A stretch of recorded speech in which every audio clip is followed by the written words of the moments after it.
কিভাবে সম্ভব? মৃতদের এই পৃথিবীতে থাকতে নেই। তুমি তুমি চলে যাও, চলে যাও, প্লিজ চলে যাও।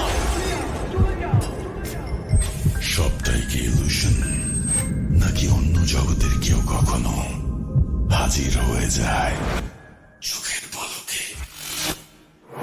ভূত.com with রাসেল। Welcome back. আপনাদের সবাইকে স্বাগত জানাচ্ছি আমি রাসেল। আশা করছি আপনারা সবাই ভালো আছেন এবং ভালোর দলে আছেন। আমিও ভালো আছি, ভালোর দলে আছি। আপনাদের সবাইকে জানাচ্ছি পবিত্র ঈদ উল ফিতরের শুভেচ্ছা। আশা করছি ঈদ ভালো কেটেছে পরিবারের সবার সাথে, আপনজনের সাথে। ঈদের সময় আসতে যেমন ভালো লাগে, ঈদের সময় ঈদ শেষ করে ফিরতে ততটা ভালো লাগে না, এবং আমাদের তখন মনটা থাকে অনেক খারাপ।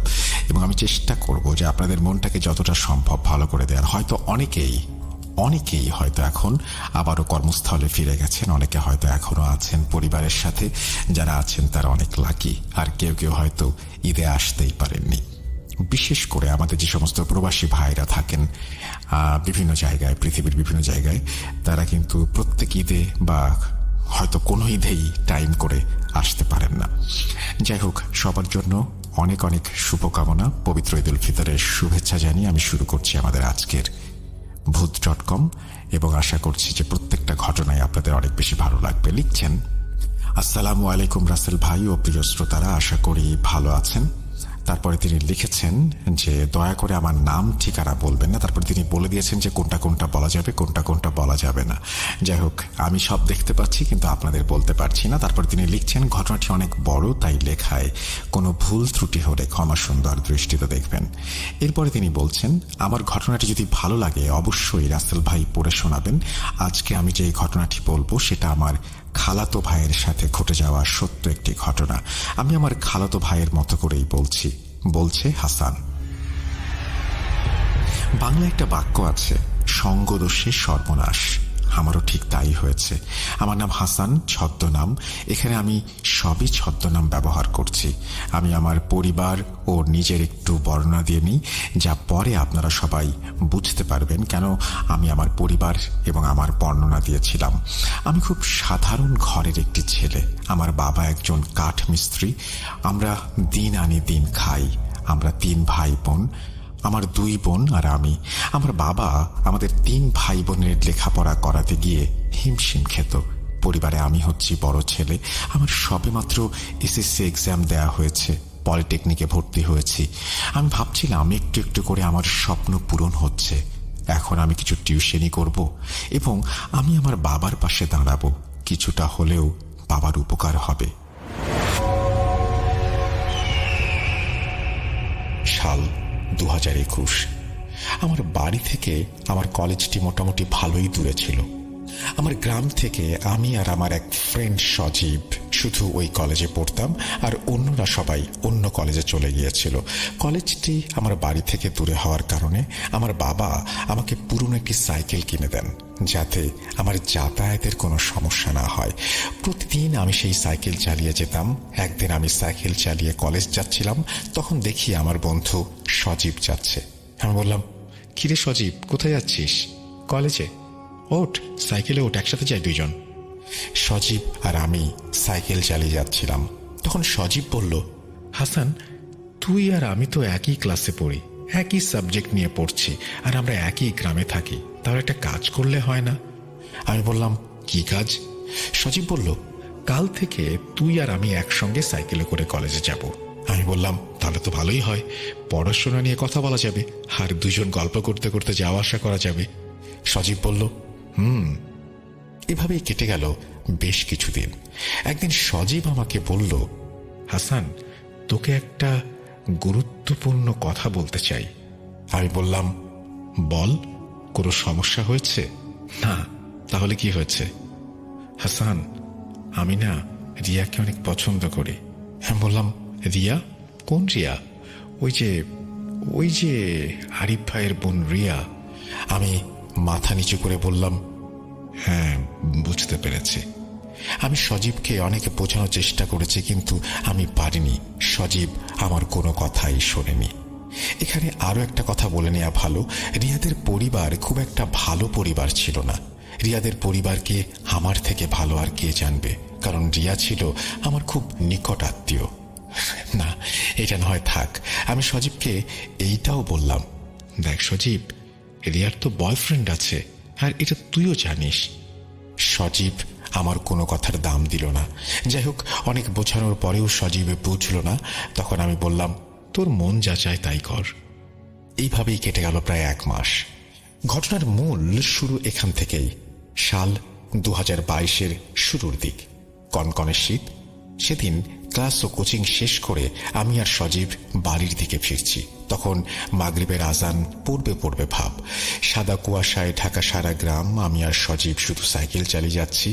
এতটুকু কুয়াশা আর শীত ছিল যে রাস্তায় আমি আর সজীব ছাড়া কাউকেই দেখতে পাইনি। আমরা আমাদের বাড়ির খুব কাছাকাছি চলে এসেছিলাম। তখনই সজীব আমাকে বলল, হাসান, সাইকেল থামা। আমি সাইকেল থেকে নেমে বললাম, কি হয়েছে? আরেকটি কথা, আমরা যে জায়গায় দাঁড়িয়েছিলাম সেই জায়গার একটু বর্ণনা দেই। এই জায়গার নাম 3 রাস্তার মোড়। 3টি রাস্তা 3 দিক থেকে চলে এসে এই জায়গায় মিশে গিয়েছে। একটা গেছে আমাদের গ্রামের দিকে, আর একটা গেছে আমাদের শহরের দিকে, আর একটা গিয়েছে চাষের জমি এবং অনেক দূরে আরেকটি গ্রামের দিকে। গ্রামের নাম বিলপাড়া গ্রাম। যাই হোক, সজীব আমাকে বলল, সাইকেল যতই চাষের জমির দিকে যাচ্ছে ততই মনে হচ্ছে আমরা অন্য কোনো জগতে প্রবেশ করছি। চারপাশে শেয়ালের ডাক, ঝিঝি পোকার ডাক। যাই হোক, সজীব আমাকে বলল, সাইকেলটা তুই আমাকে দে, তুই পেছনে বস আজ। আমি কিছু না বলে পেছনে বসলাম। সাইকেল নিয়ে সজীব আমাকে নিয়ে ছুটে চলল সেই চাষের জমির দিকে। আঁকা বাঁকা মাটির রাস্তা দিয়ে সাইকেল যতই চাষের জমির দিকে যাচ্ছে ততই মনে হচ্ছে আমরা অন্য কোনো একটা জগতে প্রবেশ করছি। চারপাশে শেয়ালের ডাক, ঝিঝি পোকার ডাক, আর কনকনে শীতের মধ্যে যেন অন্য একটি জগতের দিকে এগিয়ে যাচ্ছিলাম আমরা। আমি বুঝতে পারছিলাম না সজীব আমাকে কোথায় নিয়ে যাচ্ছে। অনেকক্ষণ সাইকেল চালানোর পর আমরা একটি গ্রামে প্রবেশ করলাম। আমি সজীবকে জিজ্ঞেস করলাম, কিরে, কোথায় আসলাম? সজীব আমাকে বলল, বিলপাড়া গ্রামে এসেছি।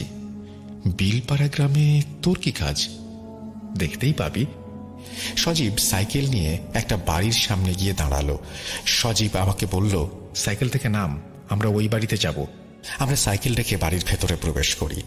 বাড়ির ভেতরটি দেখে আমার গা শিউরে উঠল। একে তো কুয়াশায় ঢাকা পুরো গ্রাম, তার মধ্যে কনকনে শীত, আর তার মাঝখান দিয়ে এক টুকরো চাঁদের আলো এসে পড়েছে জমিতে, যা এক ধরনের ভয়ঙ্কর পরিবেশ তৈরি করেছে। বাড়ির ভেতরটি ছিল এই রকম যে বাড়ির উঠোনে বিশাল একটা তেঁতুল গাছ আর 3টি ছোট বড় ঘর।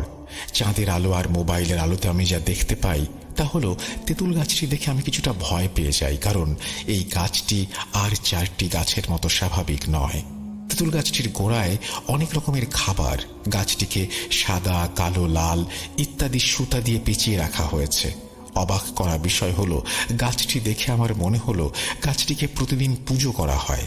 যাই হোক, আমি আর সজীব বাড়ির ভেতরে প্রবেশ করে দেখি একটি ঘরে আলো জ্বলছে। আমি আর সজীব সেই ঘরের সামনে যাই এবং তখনই সজীব বলে ওঠে, কাদের কাকা আছেন ঘরে? তখনই একজন বৃদ্ধ মহিলা এসে বলে, কে তোমরা, কেন এসেছ? আমার বন্ধু সজীব বলল, কাকি, কাকাকে গিয়ে বলেন সজীব নামে একজন এসেছে, আমি কাকার সাথে মোবাইলে কথা বলে এসেছি। তখন বৃদ্ধ মহিলাটি বলল, তোমরা একটু অপেক্ষা করো। 2 মিনিট পর বৃদ্ধ মহিলাটি 2 গ্লাস পানি নিয়ে আসলো আমাদের কাছে আর বলল, নাও, এই 2 গ্লাস পানি খেয়ে নাও। আর একটা কথা, পানি খাবার সময় বিসমিল্লাহ বলা লাগবে না, আর বাম হাতে নিয়ে খেও। এই কথাটি শুনে আমার কিছুটা রাগ হলো।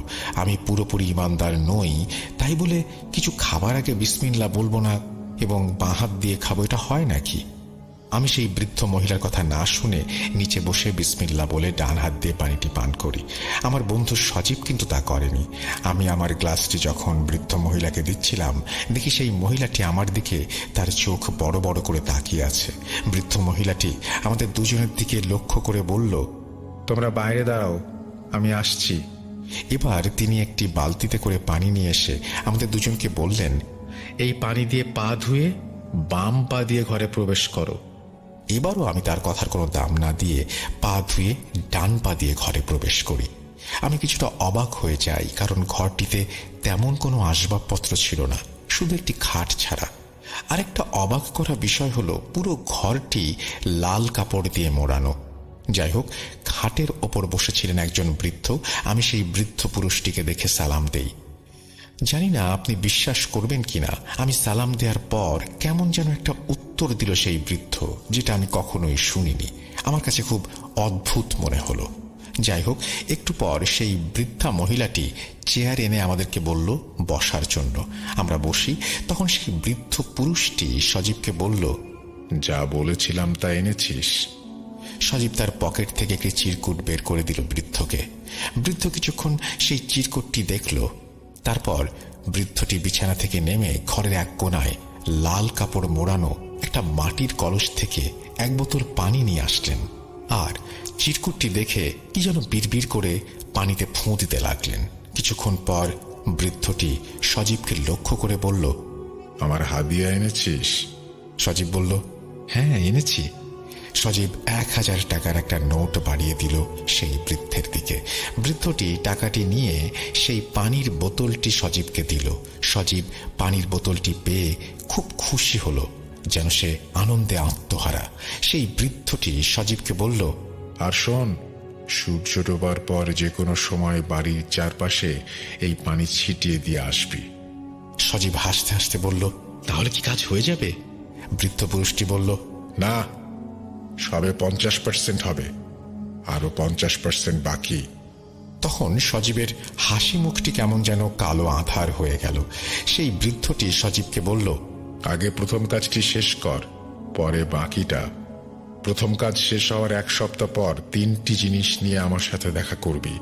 সজীব বলল, আর কি 3টি জিনিস? বৃদ্ধ বলল, তার ব্যবহার করা কাপড়ের টুকরো, তার 2-1টি চুল, আর সে খেয়েছে এমন কোনো খাবারের একটি টুকরো। যা করার 1 সপ্তাহের মধ্যেই করতে হবে, আর এই সপ্তাহের মধ্যে যদি না হয় তাহলে আর কখনো হবে না। সজীব বৃদ্ধ লোকটিকে লক্ষ্য করে বলল, যেভাবেই হোক আমি 1 সপ্তাহের মধ্যে সবকিছু নিয়ে আসব। তখন লোকটি বলল, আনতে পারলে ভালো। তোর এই বন্ধুটি অনেক চালাক চতুর, এত চালাক চতুর হওয়া ভালো না। এই বলে বৃদ্ধ লোকটি আমাদেরকে চলে যেতে বলল, আর বলল বাম পা দিয়ে বের হতে। সজীব বৃদ্ধ লোকটির কথা মেনে চলল, কিন্তু আমি মানতে পারিনি। আমি আর সজীব সাইকেল নিয়ে চললাম বাড়ির দিকে। আমার মনে তখন হাজারো প্রশ্ন উকি দিচ্ছে। কৌতূহল বশত আমি সজীবকে কিছু প্রশ্ন করলাম, কিরে সজীব, এই বৃদ্ধ কি কোনো কবিরাজ বা ওঝা? আর সবকিছুতেই বাম হাত বাম পা এসব ব্যবহার করার কথা বলছে কেন? এ কেমন মানুষ রে ভাই? আর এই বৃদ্ধের সাথে তোর কি কাজ? সজীব একটু হাসি দিয়ে আমাকে বলল, বন্ধু, একটু থাম। আমি জানি তোর মনে অনেক প্রশ্ন, আমি তোকে সব বলবো। আমার বেস্ট ফ্রেন্ড বলে কথা। শোন, আমার পরিবারের বিপদ, তাই বাবা আমাকে এখানে পাঠিয়েছেন। এই কথা তুই কাউকে বলবি না, কি তোর বাবাকে কি তোর মাকেও না। আচ্ছা ঠিক আছে, কিন্তু বৃদ্ধ লোকটি যে তোর কাছে চুল, কাপড়, খাবারের টুকরো চাইলো, এগুলো কি জন্য? সজীব তোতলাতে তোতলাতে বলল, এইগুলো এমনি, আমি এত কিছু জানি না। আমি আর সজীবকে আর কিছু বলিনি। তখনও আমার মনে অনেক প্রশ্ন উকি দিচ্ছিল। যাই হোক, আমাদের বাড়ির সামনে আমরা চলে এসেছি। সজীব আমাকে সাইকেল দিয়ে আমাকে বলল, বন্ধু, কাউকে কিছু বলিস না। আমি বললাম, আরে সমস্যা নেই, আমি কাউকে কিছু বলবো না। সেই বলে সজীব তার বাড়ির দিকে চলে গেল, আর আমি আমার বাড়ির দিকে চলে আসলাম।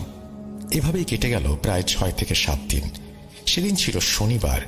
আমি আর সজীব ক্লাসের কোচিং শেষ করে বাড়ি ফিরছিলাম। সজীব বলল, হাসান, আজকে একটু বিলপাড়া যাওয়া লাগবে। আমি বললাম, আমি যাব না। সজীব নাছোড়বান্দা, আমাকে না নিয়ে সে যাবে না। অনেক কাকুতি মিনতি করলো। তারপর আমি রাজি হই সেখানে যাবার জন্য, কিন্তু আমি সজীবকে একটা শর্ত দিই যে আমি বাড়ির ভেতরে প্রবেশ করব না। সজীব বলল, আচ্ছা ঠিক আছে। সজীব আর আমি সাইকেল নিয়ে ছুটলাম সেই বিলপাড়া গ্রামের উদ্দেশ্যে। চারপাশে শুধু চাষের জমি আর চাষের জমি। চাষের জমির মাঝখান দিয়ে ছোট্ট একটা রাস্তা।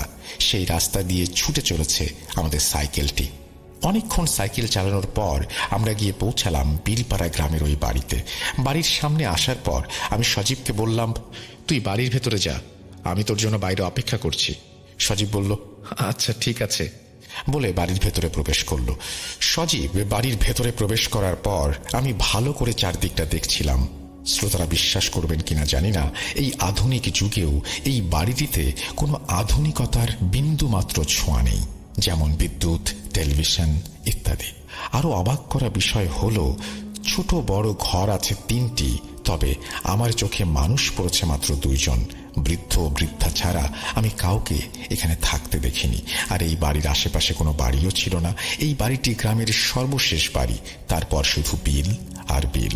আমি বিলের দিকে তাকিয়ে শুধু ভাবছিলাম, কি করে এখানে 2 জন মানুষ, তাও আবার বৃদ্ধ বৃদ্ধা, থাকতে পারেন। আমার মনে মনে অনেক খারাপ লাগছিল। তখনই হঠাৎ করে আমার কাঁধে কেউ যেন হাত রাখলো। আমি কিছুটা চমকে যাই, পেছনে তাকিয়ে দেখি আমার বন্ধু সজীব। সজীব আমাকে বলল, চল, তোকে ভেতরে ডাকছে। আমি বললাম, আমি ভেতরে যাব না, তোকে আগেই বলেছি, আর ওদের নিয়ম কানুন আমার ভালো লাগে না।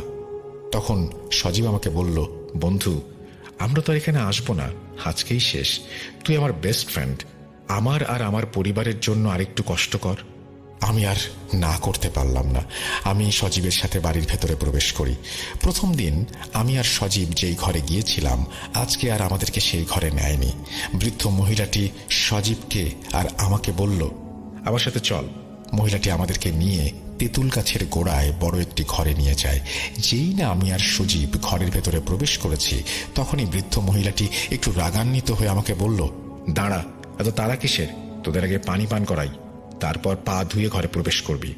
এবার আমি একটু রাগান্বিত হয়ে বললাম, আমি বিসমিল্লা না বলে কিছু খেতে পারবো না, আর বাম পা বা বাম হাতও ব্যবহার করতে পারবো না। তখন আমার বন্ধু সজীব আমাকে শান্ত হওয়ার জন্য বলল। যাই হোক, আমরা ঘরে প্রবেশ করি। ঘরে প্রবেশ করে দেখি পুরো ঘর আগরবাতির ঘ্রাণে মোমো করছে, আর ঘরের চারপাশে হরেক রকমের মোমবাতি জ্বলছে। আর ঘরের একপাশে একটি আসন করে চোখ বন্ধ করে বসে আছেন সেই বৃদ্ধ লোকটি আমাদের অস্তিত্ব বুঝতে পেরে সজীবকে উদ্দেশ্য করে বলল, কিরে, তোকে যে আনতে বলেছিলাম এনেছিস? উত্তরে সজীব বলল, হ্যাঁ, আনতে পেরেছি। তখন বৃদ্ধ লোকটি বলল, কই দে দে দেখি কি এনেছিস। সজীব বৃদ্ধ লোকটির দিকে লাল একটি কাপড়ের ব্যাগ এগিয়ে দেয়। তারপর বৃদ্ধ লোকটি ব্যাগ থেকে এক এক করে 3টি জিনিস বের করে, কিছু চুল, একটি ছোট কাপড়ের টুকরো, অর্ধেক খাওয়া একটি চিকেন ফ্রাই। আর এই 3টি জিনিস দেখে বৃদ্ধ লোকটি একটা চিৎকার দিয়ে উঠল, আরে, এই 3টি জিনিসকে একটি মাটির পাত্রে রাখতে বলেছে কে? শোন, আমি একটা কাজ শেষ করে আসছি, আর একটা কথা, ঘরের বাইরে যাই হয়ে যাক না কেন, তোরা কেউ ঘর থেকে বের হবি না। এই বলে বৃদ্ধ মহিলাটি ও বৃদ্ধ পুরুষটি সজীবের দেয়া জিনিসগুলো নিয়ে বাইরে চলে যায়, আর ঘরের দরজাটি ভালো করে বন্ধ করে দিয়ে যায়। ও, আরেকটি কথা বলতে ভুলে গিয়েছিলাম। বৃদ্ধ লোকটি সজীবকে বলেছে, আমি তোকে পানি পড়া দেওয়ার একদিন পর তুই পানি ছিটিয়ে দিয়েছিলি, তাই না? সজীব বলল, হ্যাঁ। তখন বৃদ্ধ লোকটি চিৎকার করে বলল, আমার প্রভু অজিরের কাছে আর কোনো কিছুই অসম্ভব না। অজিরের দয়ায় তোর একটি কাজ হয়েছে, আশা করছি এটাও হয়ে যাবে। যাই হোক, তারা 2 জন চলে যাওয়ার পর আমি সজীবকে জিজ্ঞাসা করলাম, কিরে সজীব, কি হচ্ছে এসব? আর কি সব কুফরি কথাবার্তা বলছে? সজীব আমার কথার কোনো উত্তর দিল না। আর তখনই হঠাৎ বাইরে তুমুল ঝড় বৃষ্টি শুরু হলো। আমি আর সজীব কিছুটা ভয় পেয়ে যাই। আমি সজীবকে বলতে লাগলাম, কিরে, এই শীতের দিনে আবার ঝড় শুরু হলো কিসে? তখন আমি দেখি সজীব ভয় পেয়ে ভীতুর মতো একটি চেয়ারে বসে আছে। আমি বাইরে কি হচ্ছে দেখার চেষ্টা করি, কিন্তু কিচ্ছু দেখতে পাইনি। বাইরে এতটাই ঝড় হচ্ছিল যে মনে হচ্ছে এক নিমিষেই সব শেষ করে দেবে। তখনই বাতাসের তীব্র গতিতে দরজাটি খুলে যায়, আর তারপর দেখি ঘরের বাইরে তেঁতুল গাছটি যেন এখনই ভেঙে পড়বে। আর সেই তেঁতুল গাছটির গোড়ায় বসে বৃদ্ধ পুরুষ ও মহিলাটি কোনো একটি অবয়বকে পুজো করছে। আর তাদের পুজোকে লক্ষ্য করে বেশ কিছু কালো অবয়ব তাদের চারপাশে ঘোরাঘুরি করছে। এই দেখে আমি ভয়ে সজীবের কাছে যাই আর রাগান্বিত হয়ে বলি, তুই এই কোথায় নিয়ে আসলি আমাকে? সজীব ভয়ে কিছু বলতে পারছিল না। এভাবে ঝড় চলল 15 থেকে 20 মিনিটের মতো। কিছুক্ষণ পর আমাদের মনে হলো ঝড় থেমে গেছে। তার কিছুক্ষণ পর আমরা দেখি আমাদের দরজাটি খুলেছে। ঘরে প্রবেশ করলো সেই বৃদ্ধ আর বৃদ্ধা। তারা আমাদের 2 জনকে দেখে বলল, বিশেষ করে আমাকে লক্ষ্য করে বলল, কিরে, ভয় পেয়েছিস? এই বলে বৃদ্ধ লোকটি একটু হাসলো। বৃদ্ধ লোকটি হাসতে হাসতে তার আসনে গিয়ে বসলো আর বলল, সজীব, তোর কাজ হয়ে গেছে। তারপর সেই বৃদ্ধ লোকটি সজীবের দিকে 2টি তাবিজ এগিয়ে দিয়ে বলল, শোন, এই তাবিজগুলো পড়ার নিয়ম, প্রথমে তোকে কাপড় চোপড় সবকিছু ছেড়ে 2টি তাবিজ 2 জায়গায় পড়তে হবে, একটি বাম হাতে আর একটি তোর কোমরে। আর দ্বিতীয় নিয়ম হলো সে রাতে কোনো কাপড় চোপড় ইউজ করা যাবে না। কি পারবি? সজীব বলল, আমি সব করতে পারবো। আমি বললাম, কিরে সজীব, তুই পাগল হয়ে গেলি নাকি? সজীব আমাকে ধমকের সুরে বলল, তুই চুপ থাক। সজীবের কাছে আমি এরকম ব্যবহার আশা করিনি। যাই হোক, আমি আর সজীব তাদের কাছ থেকে বিদায় নিয়ে চলে আসব, তখনই সেই বৃদ্ধ লোকটি বলে উঠল, বাম পা দিয়ে বের হ। আর শোন, তাবিজ 2টো বাঁধার আগে তেঁতুল গাছের গোড়া থেকে 2টি সুতো নিয়ে যা, একটি লাল আর একটি কালো। সজীব উত্তরে বলল, আচ্ছা ঠিক আছে। এই বলে সজীব আর আমি ঘর থেকে বের হয়ে যেই না তেঁতুল গাছের গোড়ায় যাই, আমার আত্মারাম খাঁচাছাড়া হয়ে যায়। দেখি গোড়ায় বেঁধে রাখা হয়েছে একটি মুরগি, একটি কোয়েল পাখি, একটি কবুতরের বাচ্চা ও একটি কুঁচে সাপ, আরো কিছু মুরগির মাথা, সিঁদুর ইত্যাদি। কি ভয়ানক দৃশ্য! এইসব দৃশ্য দেখে সজীবকে বললাম, কিরে, এসব তো কুফরি কালামের নমুনা। সজীব একটু মুচকি হেসে বলল, আরে না, কাদির কাকা অনেক ভালো মানুষ। হ্যাঁ হ্যাঁ, তা তো দেখতেই পাচ্ছি। তখনই ঘরের ভেতর থেকে সেই বৃদ্ধ লোকটি বলে উঠল, কিরে, নিতে পেরেছিস? সজীব বলল, জি পেরেছি। তারপর সেই বৃদ্ধ লোকটি বলল, এখন এখান থেকে তাড়াতাড়ি চলে যা, অনেক রাত হয়েছে, আর আমার টাকার কথা ভুলিস না যেন। এই বলে বৃদ্ধ লোকটি থেমে যায়। আমি আর সজীব লাল সুতো, কালো সুতো আর তাবিজ নিয়ে রওনা হলাম। বাড়ি আসতে আসতে আমি সজীবকে অনেক প্রশ্ন করি, আর উত্তরে সজীব বলে পরিবারের অনেক বিপদ, তাই সে এমন কাজ করেছে। এই বিষয়টি পাঁচকান করতে চায় না সে। আমি সব শুনে আর কথা বাড়ালাম না, কারণ এমনি অনেক দেরি হয়ে গেছে। তার মধ্যে বাড়ি থেকে বারবার ফোন আসছে। যথারীতি আমরা বাড়ি চলে আসি। এভাবে কেটে গেল 1 সপ্তাহ। একদিন আমি আর সজীব কলেজের মাঠে বসে আছি। হঠাৎ আমাদের সামনে আসলো রিয়া। সজীব রিয়াকে অনেক পছন্দ করে, কিন্তু রিয়া পছন্দ করত আরেকজন ছেলেকে, আর সজীবকে সে দেখতে পারত না। আমি সজীবের সাথে চলি বলে রিয়া মাঝে মাঝে আমাকে কথা শোনাত। যাই হোক, রিয়াকে দেখে সজীব তো অবাক। রিয়া মাঝে মাঝেই আমার কাছ থেকে কিছু নোটবুক নিত। আমি মনে করলাম হয়তো সে নোটবুকের জন্য এসেছে। আমি যেই না রিয়াকে জিজ্ঞেস করব, রিয়া কিছু লাগবে, তখনই রিয়া বলল, সজীব, তোমার সাথে আমার কথা আছে, চলো আমার সাথে। সজীব আর রিয়া চলে যাচ্ছিল। তখন সজীব ঘাড় ঘুরিয়ে আমার দিকে তাকিয়ে একটু হাসি দিল। আমি জানতাম যে সজীবের সাথে এটাই আমার শেষ দেখা, শেষ কথা, শেষ চলা। কি ভাবছেন, সজীব মারা গিয়েছে? না, সজীব মারা যায়নি। ওই দিনের পর থেকে সজীব আর আমার একসাথে কলেজে যাওয়া হয়নি, কথাও বলা হয়নি, সজীবের সাথে তেমন দেখাও হয়নি। প্রিয় শ্রোতা, আপনারা নিশ্চয়ই বুঝতে পারছেন আমি কেন বলেছিলাম সঙ্গদোষে সর্বনাশ। এখন আমি যতটুকু বলবো তার অর্ধেক বলবো, আর অর্ধেক বলবে আমার খালাতো ভাই রাকিব। যাই হোক, এভাবে কেটে গেল প্রায় 1 মাস। সজীবের সাথে আমার কথা হয়নি, আমিও নিজে সজীবের সাথে কখনো দেখা করতে যাইনি। একদিন আমি কলেজের মাঠে বসে আছি আর ভাবছি, সজীব তো আমার বেস্ট ফ্রেন্ড ছিল। আমার বিপদে সে আসতো, আমি তার বিপদে যেতাম। আজ এমন কি হলো যে সজীব আমার সাথে আর কথা বলে না? তখনই আমার এক ক্লাসমেট আমাকে এসে বলল, হাসান, কিছু শুনেছিস? আমি বললাম, কি শুনবো, কি হয়েছে? তখন আমার ক্লাসমেট বলল, সজীবের সাথে রিয়ার তো ভালো একটা সম্পর্ক গড়ে উঠেছে। আমি একটু মুচকে এসে বললাম, মানুষের মন কখন যে কোন দিকে যায়। যাই হোক, আমি ক্লাস ও কোচিং শেষ করে বাড়ি ফিরছিলাম। যদি ভুল না করে থাকি, সেদিন ছিল শনিবার, 15/3/2022। আমি যখন আমাদের বাড়ির 3 রাস্তার মোড়ের খুব কাছাকাছি, তখনই দেখি কেউ একজন আমাকে ইশারা করে সাইকেল থামানোর জন্য বলছে।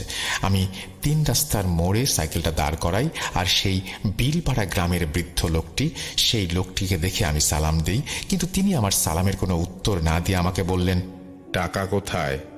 এই পর্যন্ত আমার টাকা কেউ মেরে দিতে পারেনি, তুইও পারবি না। তোর প্রতি আমার একটু মায়া হলো বলে আমি নিজেই তোর কাছে আসলাম, আর আমি কখনো কারো কাছ থেকে চেয়ে কোনো কিছু নেই না।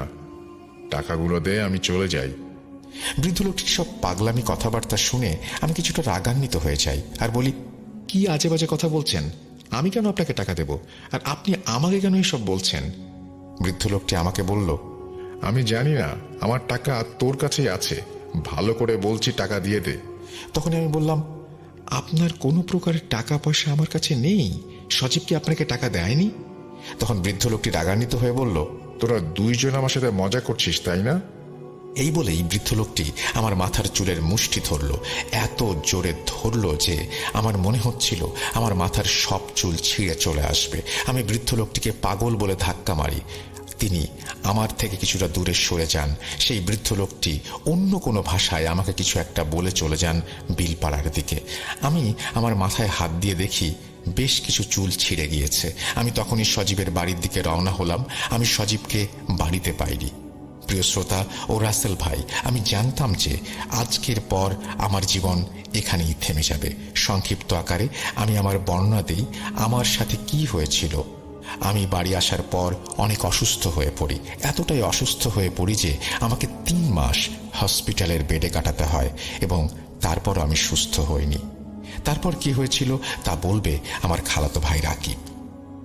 হাসানকে 3 মাস হসপিটালে রাখার পরেও হাসান সুস্থ হচ্ছিল না, আর আমরা টাকা পয়সার দিক থেকেও দুর্বল হয়ে পড়ছিলাম। আশা করি আপনারা সবাই জানেন হাসানের বাবা ছোটখাটো কাজ করত। যাই হোক, হাসান সুস্থ হচ্ছিল বলে আমরা হাসানকে আমাদের বাড়িতে নিয়ে আসি, অর্থাৎ হাসানদের বাড়িতে।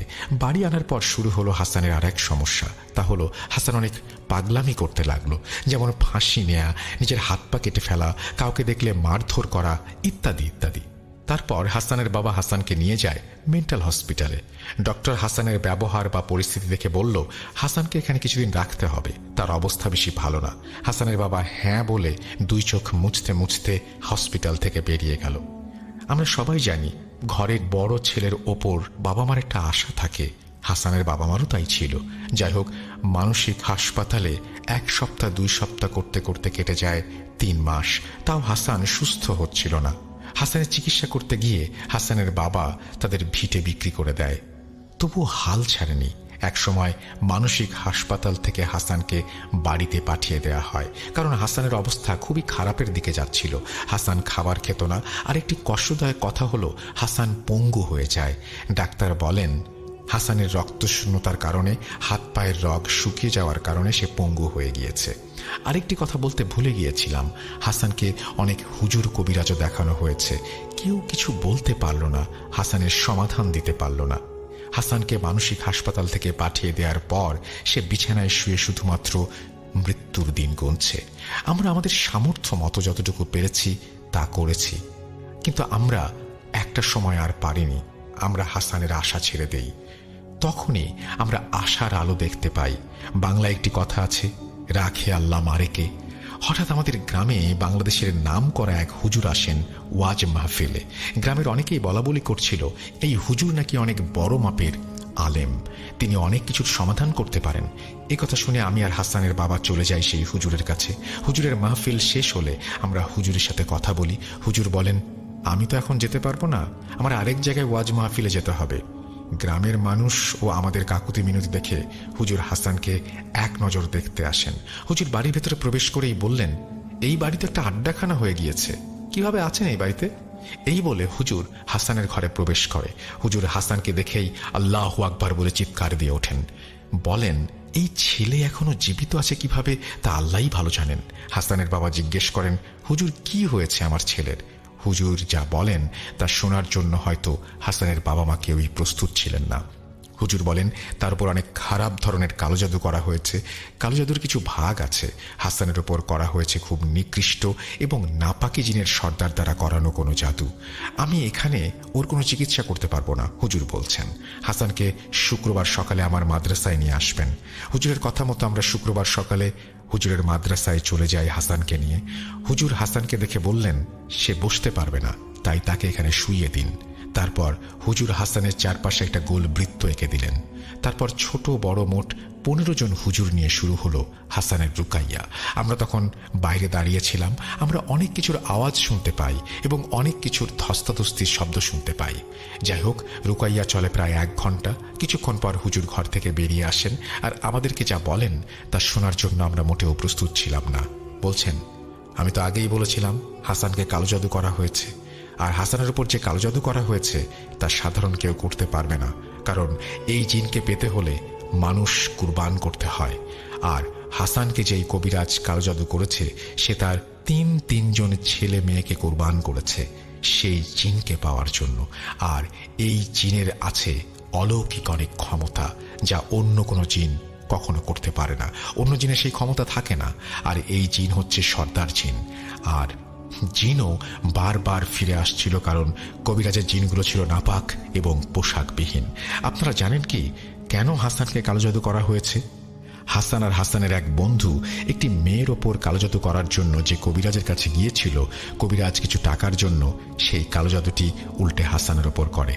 হাসান আর তার বন্ধু কবিরাজকে বলেন, যদি আপনি জাদুর কাজ করে দেন, আমি সেই মেয়েকে পাই, তাহলে আপনাকে আমি সব টাকা, অর্থাৎ আমার সব টাকা দিয়ে দেব, এবং কাজ না হলে কোনো টাকা পয়সা আমি দেব না। কবিরাজের কালো জাদু কাজ করে, কিন্তু কবিরাজকে কোনো টাকা পয়সা দেয় না। কবিরাজ অনেক দিন হাসানের বন্ধুর কাছে গিয়েছিল, কিন্তু সে টাকা দেয়নি। আর সে বলে, আমি টাকা অনেক আগে হাসানকে দিয়েছি, আপনি তার কাছ থেকে নিয়ে নেন। তারপর থেকে কবিরাজ হাসানকে খুঁজতে থাকে, আর একদিন হাসানের সাথে দেখা হয়ে যায়। সেই কবিরাজ হাসানকে তার টাকা দেওয়ার জন্য চাপ প্রয়োগ করে। হাসান তো কিছুই বুঝতে পারে না। সেইখান থেকেই হুজুরের ক্ষোভ, এবং তার থেকেই হাসানের প্রতি এই নিকৃষ্ট প্রতিশোধ, এবং হাসান পড়ে যায় বিপদে। হায় রে মানুষ! এই বলে হুজুর থামেন। ঘটনাটি অনেক বড় হয়ে গিয়েছে, তার জন্য আমাকে মাফ করবেন। আসলে স্বপ্ন অনেক ছোট হয়, কিন্তু বাস্তব অনেক বড়। হাসান এখন মোটামুটি সুস্থ, তবে সে আর কোনোদিন দাঁড়াতে পারবে না। আশা করি আপনারা সবাই বুঝতে পেরেছেন আমি প্রথমে কেন বলেছিলাম সঙ্গদোষে সর্বনাশ। সজীব ও রিয়ার কয়েক মাস হলো বিয়ে হয়েছে, তাদের জন্য সবাই দোয়া করবেন। আমি জানি সজীব আমার জীবন নষ্ট করে দিয়েছে। আবারও হাসান বলছেন এই কথাগুলো। আমি আল্লাহর কাছে তার বিচার চাই, আর আমার জন্য দোয়া করবেন। অনেকেই হয়তো বলবেন, সজীবের বিরুদ্ধে পদক্ষেপ কেন নেয়নি? আসলে তার পরিবার ছিল এলাকার মাথা, আর আমরা চাইলেও কিচ্ছু করতে পারবো না। আরেকটা কথা বলে আমি শেষ করব, তা হলো, না জেনে না বুঝে কোনো বন্ধু বান্ধবের সাথে যোগ দেবেন না। সেই বৃদ্ধ কবিরাজের বিষয়ে আমরা অনেক কিছু জেনেছি, ইনশাল্লাহ অন্য একদিন বলবো। এই বলে তিনি তার ঘটনা শেষ করেছেন। আশা করছি তার এই ঘটনাটি আপনাদেরও ভালো লেগেছে। যদি ভালো লেগে থাকে অবশ্যই আমাদেরকে জানাবেন, যদি ভালো না লেগে থাকে তাও আমাদেরকে জানাবেন। আমরা চলে যাব আমাদের পরবর্তী ঘটনায়।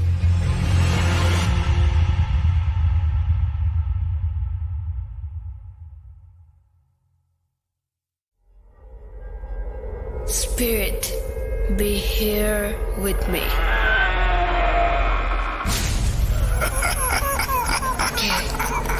কে তুমি? Bhoot.com. The fear returns with Russell. Welcome back. আপনাদের সবাইকে স্বাগত জানাচ্ছি। আমি রাসেল। আশা করছি আপনারা সবাই ভালো আছেন এবং ভালোর দলে আছেন। যেভাবে লেখা আছে আমি সেভাবেই পড়ে শোনাচ্ছি। আসসালামু আলাইকুম রাসেল ভাই, আশা করি ভালো আছেন। অবশ্য আপনি ভালোর দলেই থাকেন। আমি ভালো আছি। আমার নাম আবিদ, বাসা গাইবান্ধা। আমি প্রায় কয়েক বছর ধরে আপনাকে শুনে আসছি, কখনো কোনো ঘটনা পাঠাতে পারেনি, যেহেতু আমার পক্ষে স্টুডিওতে গিয়ে ঘটনা বলা সম্ভব না, তাই এই ঘটনাটি আপনাকে লিখে পাঠাচ্ছি। আমি শুনেছিলাম আমার ইমরান মামার মুখ থেকে এই ঘটনাটি মূলত মামার সাথেই ঘটেছিল। দেরি না করে ঘটনায় চলে যাই। আমি ইমরান মামার মতো করেই বলছি। সময়টা ছিল 2013 সাল। তখন আমি অনার্স প্রথম বর্ষে। আমি ছিলাম পরিবারের সবচেয়ে ছোট ছেলে, তাই আদর আবদারও বেশি ছিল। তাই বন্ধু বান্ধবদের দেখা দেখি আমিও একটা মোবাইল ফোনের জন্য আবদার করতে থাকি আব্বার কাছে। আব্বা আমাকে একটা টাচ স্ক্রিন মোবাইল ফোন কিনে দেন 15,000 টাকা দিয়ে। নতুন ফোন কিনেই ফেসবুক অ্যাকাউন্ট খুলে ফেলি। আমাদের বাড়ি থেকে টাওয়ার একটু দূরে থাকায় খুব ভালো নেটওয়ার্ক পেতাম না, তাই মাঝে মাঝে আমরা বাসার বাইরে গিয়ে ফেসবুক ইউজ করতাম। তেমনি এক সন্ধ্যায় মাগরিবের নামাজের পর আমি বাড়ির বাইরে টঙে বসে ফেসবুক ইউজ করছিলাম আর গান শুনছিলাম। হঠাৎ করে আমি লক্ষ্য করলাম একজন বৃদ্ধ মহিলা পেছন দিক থেকে এসে আমার সামনে দাঁড়ালো এবং কিছুক্ষণ তাকিয়ে রইল, এবং আমার দিকে একটা সময়ে বিশ্রীভাবে একটা হাসিও দিল। বৃদ্ধ মহিলাটি একটু খাটো, গায়ে ছিল একটা সাদা শাড়ি, এবং তার মুখটা ছিল একদম রক্তশূন্য ফ্যাকাশে ধরনের। তাকে দেখে আমি ভীষণ রকমের ভয় পেয়ে যাই। কান থেকে হেডফোন খুলে মোবাইলে গানটা অফ করে সামনের দিকে তাকাতেই দেখি সামনে আর কেউ নেই। আশেপাশে তাকালেও আর কাউকে দেখতে পাই না। আমি খুব তাড়াহুড়া করে দৌড় দিয়ে বাড়ির ভেতরে চলে যাই। তারপর আম্মাকে ঘটনাটি খুলে বলি। আম্মা বেশ রাগান্বিত হন আমার ওপরে, বলেন, সন্ধ্যার পর কেন আমি বাইরে গিয়েছিলাম, ইত্যাদি ইত্যাদি। তারপর উনি দোয়া পড়ে আমাকে ফু দেন, আর তারপর আমার সাথে আর কোনো ঘটনা ঘটেনি। আমি সন্ধ্যার পর আর বাসার বাইরে যেতাম না। বলে রাখা ভালো, আমি খুব ভালো মাছ ধরতে পারতাম। বলতে গেলে এক প্রকার নেশা ছিল আমার। তাই মাঝে মাঝে বন্ধুদের নিয়ে গ্রামের বিলে বা বিভিন্ন জায়গায় রাতে মাছ ধরতে যেতাম। তেমনি একদিন আমি আর আমার বন্ধু নাসিরউদ্দিন মিলে ঠিক করি যে আজকে রাত্রে মাছ ধরতে যাব। সেদিন আমার গ্রামে ইসলামিক সভা ছিল। নাসিরউদ্দিন আমাকে বলল যে সভা শুনে একটু ঘুমিয়ে মাছ ধরতে যাবে, সে আমাকে এসে জাগিয়ে দেবে। তো যেইভাবে সেই কাজ। রাত 12টার দিকে সভা শুনে এসে ঘুমিয়ে পড়ি। আনুমানিক 2:30টার দিকে নাসিরউদ্দিন এসে আমাকে ডাক দেয় এবং আমি উঠে মাছ ধরতে যাই এবং পলাই নিয়ে যাই সঙ্গে করে। গ্রামের পাশেই বিলের দিকে রওনা হই আমরা। যথাসময় আমরা মাছ ধরতে শুরু করি। সেদিন প্রচুর মাছ পাচ্ছিলাম। যত এগোচ্ছি তত মাছের আনাগোনা যেন বাড়ছিল। দুই বন্ধু মিলে মাছ মারছি, কিন্তু নাসিরউদ্দিন খুব বেশি কেন জানি কথা বলছিল না। এমনিতেই সে অনেক বাঁচাল স্বভাবের এবং তার বিড়ির নেশাও অনেক, কিন্তু সেদিন সে একটা বিড়িও ধরায়নি। আমি টুকটাক সিগারেট খাচ্ছিলাম, তাই নাসিরউদ্দিনকে বলি যে, কিরে, বিড়ি ধরা একটা, আর গান বল শুনি। সে বলল, ইচ্ছে করছে না, তুই মাছ ধরতে থাক। তার কিছুক্ষণ পর আমরা বিশ্রাম নেওয়ার জন্য বসি। আমার কাছে ম্যাচ থাকলেও বিড়ি ছিল না, তাই নাসিরউদ্দিনের কাছে একটা বিড়ি চাই। নাসিরউদ্দিন বলে যে, তোর কাছে কোনো বিড়ি নেই? আমি বেশ অবাক হয়ে যাই। নাসিরউদ্দিন মাছ ধরতে এসছে, তার কাছে কোনো বিড়ি নেই শুনে কষ্টই লাগলো। এদিকে নাসিরউদ্দিন বেশ তোড়জোড় শুরু করে দিয়েছে সামনের দিকে এগিয়ে যাওয়ার জন্য। আমি একটু বিরক্ত হয়েই ম্যাচের একটা কাঠিতে টোকা দিয়ে আগুন জ্বালিয়ে উঠে দাঁড়িয়েছি। এক মুহূর্তের জন্য আমি চমকে গেলাম নাসিরউদ্দিনের পায়ের দিকে লক্ষ্য করে। আমি দেখলাম নাসিরউদ্দিনের পা দুটো একেবারেই অস্বাভাবিক। নাসিরউদ্দিন বেশ ভালো রকমের বিরক্তি নিয়েই পেছনে ফিরে বলল, কিরে, বিড়ি নাই, কিছু নাই, অথচ ম্যাচ জ্বালাচ্ছিস কেন? চল সামনে, তাড়াতাড়ি চল। ততক্ষণে আমার মেরুদণ্ড দিয়ে শীতল স্রোত বয়ে গেছে। 5 সেকেন্ডের ম্যাচের কাঠির আলোয় যা দেখেছি সেটা কোনোভাবেই মনের ভুল হতে পারে না। আমি ততক্ষণে বুঝে গিয়েছি বিশাল বড় কোনো একটা বিপদের ভেতরে পড়তে যাচ্ছি আমি। সামনের ব্যক্তিটি নাসিরউদ্দিন নয়, বরং কোনো খারাপ জিন। ভয়ে আমার দম বন্ধ হয়ে যাওয়ার উপক্রম। তারপর যত তাড়াতাড়ি সম্ভব নিজেকে একটু সামলে নেওয়ার চেষ্টা করি এবং নিজেকে বুঝাই যে সে যেন কোনোভাবেই বুঝতে না পারে এমন কিছু আমাকে করতে হবে। হয়তো জীবন নিয়ে না হলে ফেরা সম্ভব হবে না। এদিকে সামনে থেকে সে আমাকে বলল, কিরে, আর কত দেরি করবি? আমি তাকে বুঝতে না দিয়ে তার সাথে হাঁটা শুরু করলাম। ততক্ষণে বিলের মাঝে মাঝে এসে গিয়েছি। আর একটু হাঁটলেই পানির গভীরতা ধীরে ধীরে বাড়তে শুরু করবে। আমি বললাম, কিরে, আজ তো অনেক মাছ ধরলাম, আর কত ধরবি, এবার বাড়ি চল। নাসিরউদ্দিন বলল, এই তো মাত্র কয়টা মাছ, আজ যেহেতু অনেক মাছ তাই আরো ধরবো। এদিকে আমিও অনেকটা দিশেহারা হয়ে যাচ্ছিলাম। তাকে বললাম, দাঁড়া, একটু বিশ্রাম নেব, খুব ক্লান্ত লাগছে। সে বিরক্ত স্বরে বলল, আরে চল তো, কোনো ক্লান্ত লাগবে না, সামনে চল তাড়াতাড়ি। আমি বললাম, আর পারবো না রে ভাই, বাড়ি যাব, অনেকক্ষণ তো হলো, মাছের ব্যাগও ভর্তি হয়ে গেছে। সে এবার মহাবিরক্তি নিয়ে বলল, এত বাড়াবাড়ি করছিস কেন? মাছ ধরতে কি সমস্যা তোর? দেখছিস না কত মাছ? এদিকে আমিও সময় পার করার জন্য এটা সেটা বলছিলাম, তর্ক করছিলাম এবং কিছুটা সময় পারও করতে পারলাম। কিন্তু ভোর হতে তখন অনেক দেরি, আজান হতে অনেকটা সময় বাকি। আমি বুঝতে পারছিলাম যদি আজান না হয় তাহলে আমার জীবনে আজকে ভয়াবহ কিছু একটা অপেক্ষা করছে। এদিকে নাসিরউদ্দিন রূপী জিনটাও সম্ভবত কিছুটা আন্দাজ করতে পেরেছিল যে আমি হয়তো কিছু বুঝে গেছি। এবার সে রাগের স্বরে আর মোটা গলায় আমাকে বলতে লাগলো, চল চল বলছি, ইমরান, আমাকে রাগাবি না একদম। এবারে আমি একেবারেই ভেঙে পড়লাম এবং যত দোয়া দুরুদ জানি সব পড়তে শুরু করলাম। এদিকে আমার বাড়িতে মা তাহাজ্জুদে নামাজ পড়তেন বিধায় অনেক আগেই ঘুম থেকে উঠেছেন। ঘুম থেকে ওঠার আগ মুহূর্তে তন্দ্রা অবস্থায় মা একটা ছোট্ট দুঃস্বপ্ন দেখেছেন। তিনি স্বপ্নে দেখেন যে একটা কুয়োর মধ্যে আমি পড়ে গেছি এবং আর্তনাদ করছি এবং সেই কুয়োটা আস্তে আস্তে ছোট হয়ে আসছে। মা চেষ্টা করছিলেন কুয়োটার কাছে যাওয়ার জন্য, কিন্তু কোনোভাবেই তার কাছে তিনি যেতে পারছিলেন না। তিনি যতবার এগুচ্ছিলেন ততবারই বাতাসের ধাক্কায় পড়ে যাচ্ছিলেন। ঠিক তখনই তার তন্দ্রা ভাবটি কেটে যায়। তিনি উঠে দ্রুত আমার রুমে চলে আসেন এবং দেখেন আমি বিছানায় নেই। মা খুবই চিন্তিত হয়ে পড়েন। আমি সচরাচর রাতে মাছ ধরি সেটা তিনি জানতেন, কিন্তু রাত 12টার আগে আমি চলে আসি এটাও তিনি জানতেন।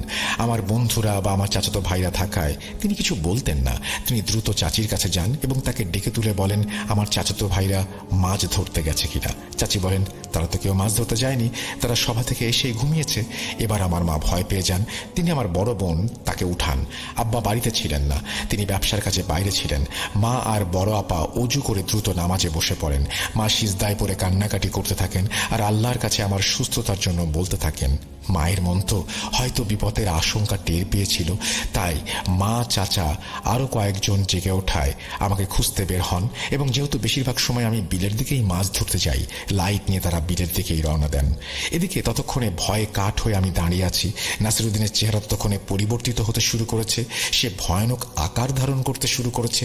নাসিরুদ্দিনের জায়গায় আস্তে আস্তে একটা কালো ছায়া কিংবা অবয়ব কিছু একটা ওরকম দেখতে পাচ্ছি আমি তখন মৃত্যু ভয়ে কাঁপছি, মাথায় কোনো সূরা আসছে না। হঠাৎ কালো অবয়ব ভারী মোটা গলায় বলল, বাঁচবি না তুই, আজ শেষ করে ফেলব। টের পেয়েছিস যখন, মরার জন্য প্রস্তুত হ। আমিও শেষবারের মতো বাঁচার কথা ভাবলাম। আর কোনো কিছু না ভেবেই পেছন ফিরে দিলাম দৌড়। অল্প পানি হলেও দৌড়াতে বেশ কষ্ট হচ্ছিল আমার, তারপরেও জীবনের মায়া বড় মায়া। এদিকে পেছন থেকে শোঁ শোঁ শব্দ আসছিল, যেন ঝড় বইছে। আর ভয়ঙ্কর হুঙ্কার তো আছেই। প্রায় 15 মিনিট দৌড়ানোর পর আমার পা আর চলে না, শরীর ক্লান্ত হয়ে আসছিল, চোখের সামনে সবকিছুই অন্ধকার হয়ে আসছিল। হঠাৎ করে একটা কিছুর সাথে ধাক্কা খেয়ে আমি পড়ে গেলাম। উঠতে গেলে লক্ষ্য করলাম আমার চারপাশে অন্ধকার, কিছু বাতাস ঘূর্ণিঝড়ের মতো কুণ্ডুলি পাকিয়ে ঘুরছে। আমি একদম মাঝ বরাবর, কখন জানি সেই ঝড়ের কুণ্ডলি আমাকে গ্রাস করে নেয়। আমি আর কিছু নিতে পারছিলাম না। আল্লাহ বাঁচাও বলেই জ্ঞান হারালাম। জ্ঞান হারাবার মুহূর্তে 3টা জিনিস আমার কানে আসলো। প্রথমে শুনলাম কেউ বলল, কেউ তোকে বাঁচাতে পারবে না। দ্বিতীয়ত আমার নাম ধরে কয়েকজন ডাকলো। তৃতীয়ত সবচেয়ে মধুর, মনে হলো অনন্তকাল ধরে এটা শোনার জন্য আমি অপেক্ষা করছিলাম, সেটা ছিল ফজরের আজানের ধ্বনি। আমি শেষ পর্যন্ত জ্ঞান হারালাম, আর কিছু বলতে পারলাম না। যখন আমার জ্ঞান ফিরল তখন আমি নিজেকে আমার বাড়িতে আবিষ্কার করলাম। কেউ একজন আমার মাথায় পানি ঢালছে এবং দোয়া পড়ে ফুঁ দিচ্ছে। আমার মায়ের কান্নাও আমি শুনতে পাচ্ছিলাম। অবশেষে আমি চোখ খুলে উঠে বসলাম। মাথায় প্রচণ্ড রকমের ব্যথা করছিল, মনে হয় 1 শতাব্দী পর ঘুম থেকে উঠলাম। একজন হুজুর আলহামদুলিল্লাহ জ্ঞান ফিরেছে বলে আমার কাছে আসলেন।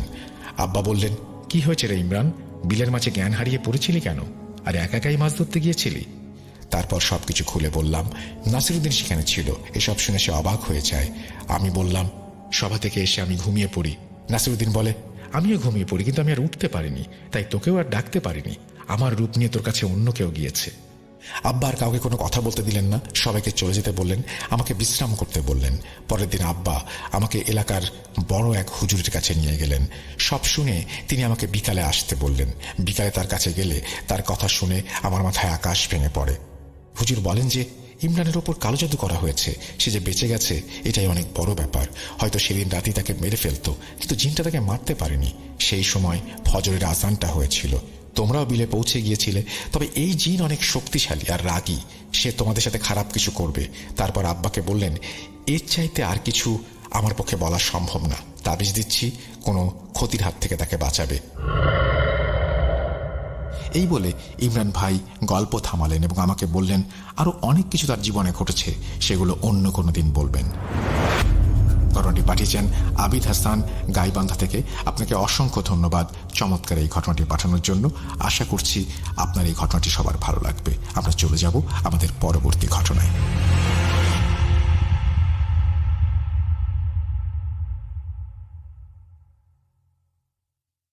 Welcome back. আপনাদের সবাইকে অনেক অনেক ধন্যবাদ এতক্ষণ পর্যন্ত আমাদের সাথে থাকার জন্য। অনেক অনেক শুভকামনা রইল। সব সময় এই ইউটিউব চ্যানেলটি সম্পর্কে আপডেট পেতে আমাদের ইউটিউব চ্যানেলটিকে সাবস্ক্রাইব করুন। আশা করছি আমরা একসাথে অনেকটা পথ হাঁটব। আজকের মতো এখানেই বিদায় নিচ্ছি। সবাই ভালো থাকুন, সুস্থ থাকুন, মোস্ট ইম্পর্টেন্টলি ভূত.com-এর সাথে থাকুন। আল্লাহ হাফেজ।